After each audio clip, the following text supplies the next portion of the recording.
So మొత్తానికైతే cine actor Shivaji గారు వచ్చారు. టీడీపీ జనసేన కూటమి గెలుపుకి తన వంతు కృషి గట్టిగా చేశారు. సో ఏంటి సార్ గెలుపుని ఎలా ఎంజాయ్ చేస్తున్నారు? ఎంజాయ్ చేస్తున్నామంటే అంటే దీని పెద్ద ఎంజాయ్మెంట్ అనేది ఏం లేదు. ఒక దీపావళి పండుగ జరుపుకుంటున్నారు అంతే ప్రజలు. దీపావళి పండుగ ఇది. ఆంధ్రప్రదేశ్కి మంచి రోజులు వచ్చినాయి. ప్రజలు గుర్తించారు ఎవరు మనకు కావాలి, ఎవరు నాయకులే, ఏ నాయకుడైతే ఈ రాష్ట్రాన్ని బాగు చేస్తాడు. మరీ ముఖ్యంగా అమరావతి ఆంధ్రప్రదేశ్కి రాజధాని లేని రాష్ట్రం ఇది. దీనికి ఒక రాజధాని నిర్మిద్దాం అనుకున్నప్పుడు ఒక హడ్డిల్ వచ్చింది. బట్ ఈ రోజు అది పటాపంచలైపోయింది.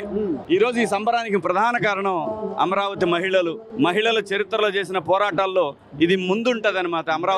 అమరావతి రైతులు చేసిన పోరాటం, ముఖ్యంగా మహిళలు చేసిన పోరాటం హిస్టరీలో నిలబడిపోయేది. దీన్ని ఎప్పటికీ మర్చిపోదు. భవిష్యత్తు తరాలు ఎప్పటికీ మర్చిపోవు. అలాంటి ఒక మంచి రోజుకి ఈ రోజు ప్రమాణ స్వీకారం జరుగుతూ ఉంది.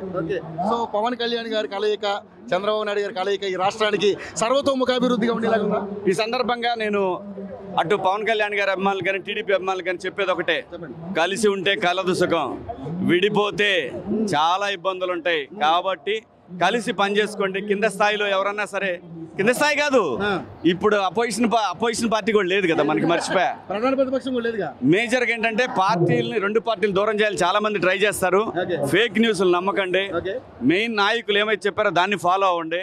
అంతకు మించినటువంటి వేరే జనసేన కానీ టీడీపీ కానీ చెప్పాల్సిన అవసరం లేదు. 40 సంవత్సరాల చరిత్ర ఉన్న పార్టీ అండి. దీనికి ఖచ్చితంగా అందరిని కలుపుకొని పోతారు చంద్రబాబు నాయుడు గారు. ముఖ్యంగా వీళ్ళ మీద ఒక హోప్ పెట్టుకున్నారు ప్రజలు. దానికి ఈ రోజున అంకురార్పణ జరుగుతూ ఉంది. ఇది నాకు తెలిసి భవిష్యత్తు ఆంధ్రప్రదేశ్కి చాలా కీలకమైన రోజు. ఈ రోజు చాలా మంది మీమ్స్ పెడతారు, దెబ్బ అదుర్సు కాదు అని. ఎలా ఉంది? దెబ్బ అదుర్సు కాదు, దెబ్బ బెదుర్స్. సార్ మరి ముఖ్యంగా చూసుకుంటే మనకి 13 లక్షల కోట్ల రూపాయలు అప్పు చేసి పెట్టారు జగన్మోహన్ రెడ్డి గారు. సో దీన్ని ఎట్లా ఏమంటే వ్యవస్థలో అప్పులు జరుగుతూ ఉంటాయి, దాని గురించి నేను పట్టించుకోవట్లేదు. ముఖ్యంగా భవిష్యత్తు తరాలకి ఒక ఆశ ఏంటంటే బాబు గారు వస్తే ఉద్యోగాలు వస్తాయి, ఒక మంచి పరిపాలన జరుగుతుంది. వీళ్ళిద్దరమే చాలా హోప్ పెట్టుకున్నారు. ఒక మంచి భవిష్యత్తు దొరుకుతుందని చెప్పి ప్రజలు ఆలోచిస్తూ ఉన్నారు. ముఖ్యంగా రేపు ఎంప్లాయ్మెంట్కి మరి ఈ రోజున చంద్రబాబు నాయుడు గారు ఎంప్లాయ్మెంట్కి ఈ రోజున డిఎస్సి సంతకం అవుతుందని అంటున్నారు. నాకు తెలీదు, సబ్జెక్టు కరెక్షన్. బట్ ఉద్యోగ కల్పన అయితే జరుగుతుంది, ఏం అనుమానం లేదు. ప్రతి ఒక్కళ్ళు కూడా హ్యాపీగా ఉండండి. నిజంగా నేను చెప్తున్నారా, ఏదో ఒక ఫ్రీడమ్ వచ్చిన ఫీలింగ్ ప్రజలందరికీ కూడా. ఆంధ్రప్రదేశ్లో ఫ్రీడమ్ వచ్చిన ఫీలింగ్. ఉద్యోగాలు జీతాలు లేని పోలీసులు బ్రహ్మాండంగా మీ టీఏలు అన్నీ వచ్చేస్తాయి గురు. ఏం టెన్షన్ లేదు, ఎంప్లాయీస్కి ఎటువంటి టెన్షన్ ఉండదు. అందరూ కలిసి భవిష్యత్ తరాలకు హెల్ప్ చేయమని అసలు పోలీస్ సోదరులే చెప్పే పనిలే. కొంచెం సీనియర్ అధికారులకు మాత్రం లోపల కొంచెం ఉడుకుంది, కానీ మిగతా సీనియర్ తర్వాత మిగతా పోలీస్ సోదరులు అందరూ కూడా చాలా హ్యాపీగా ఉన్నారు.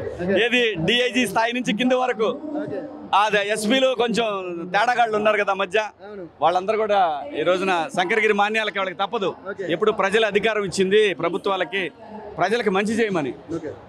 ఏది మన ఇష్టం వచ్చినట్టు పరిపాలన చేద్దాం, మన ఇష్టం వచ్చినట్టు ఆడుకుందాం అధికారాన్ని అంటే ప్రజలు సహించరు గురు. శివాజీ గారు మీరు ఒకటి గమనించండి, మన తెలంగాణ రాష్ట్రం నుంచి కాకుండా కర్ణాటక, మహారాష్ట్ర, దేశ విదేశాల నుంచి కూడా విపరీతంగా బస్సులు, విమానాలను లెక్క చేయకుండా వచ్చి చేశారు ఓటు. మళ్ళీ చెప్తున్నా, ఈ ఎన్నికలు జనం వర్సెస్ జగన్ అంతే.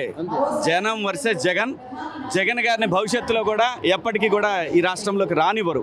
నేను చెప్తున్నాను కదా, జగన్ గారు, ఎందుకంటే జగన్ గారు చాలా పాఠాలు నేర్చుకోవాలా.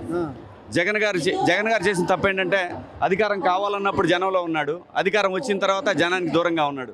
సో అది ఏ నాయకుడికి కరెక్ట్ కాదు. అసలు ఇలాంటి పరిపాలనలే కరెక్ట్ కాదండి, అదైతే కన్ఫర్మ్. ఇలాంటి పరిపాలన చేయటం కరెక్ట్ కాదు ఏ నాయకుడికైనా సరే. ప్రజల కోసం పనిచేయాలా, ప్రజల మెప్పు పొందాలా, అప్పుడు మీరు 10 కాలాల పాటు పదవుల్లో ఉంటారు.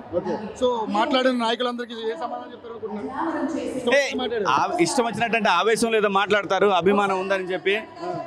మనం ఏదో స్వార్థ ప్రయోజనాల కోసం మాట్లాడారు చాలా మంది, కుల పిచ్చితో కొంతమంది మాట్లాడారు. గురు, మన లైఫ్ మన ఫ్యామిలీ తర్వాతనే మిగతా అన్నీ కూడా, ఇవన్నీ వదిలేసేయండి. నేను ఎవరికి సలహాలు సూచనలు ఇవ్వలేదు. నేను చెప్పేది ఏంటంటే ఆవేశపడి జీవితాలు పాడు చేసుకోవద్దు అనేది మాత్రం చెప్తాను.